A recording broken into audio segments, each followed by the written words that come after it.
everyone, this is Mary at Bensell Greenhouse in Toledo, Ohio. Just a quick little project or activity for you to do as we're working through our hot summers. And this is for our butterflies and even other pollinators. It's called a puddling station. We have one set up in our greenhouse because we get hummingbirds, we get all sorts of butterflies, we get bumblebees, we get honeybees, all sorts of little pollinators come into our greenhouse, and it's so hot right now and the whole country is hot. So this is just a quick activity. Maybe you want to do it with your kids, your grandkids, family members, or just a nice activity to do alone. But it's just called a butterfly puddling station.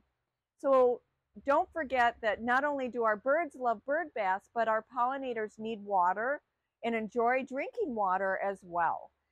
We would prefer that they not go to pools. They tend to fall in the pools and they drown. And this is one way that you can set something up in your flower beds, in your native gardens or your butterfly gardens that helps provide a nice fresh amount of water to all your pollinators and mainly butterflies.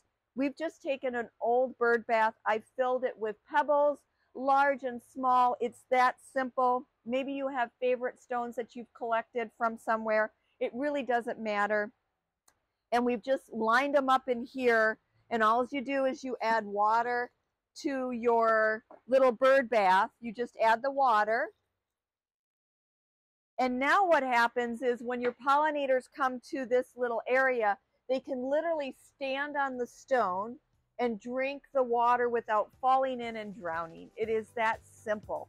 But just like providing nectar for your pollinators, pollen for your pollinators, and host plants for your pollinators, now you can also provide water as well. It's full circle for these guys, and they come back and forth to your yard over and over again.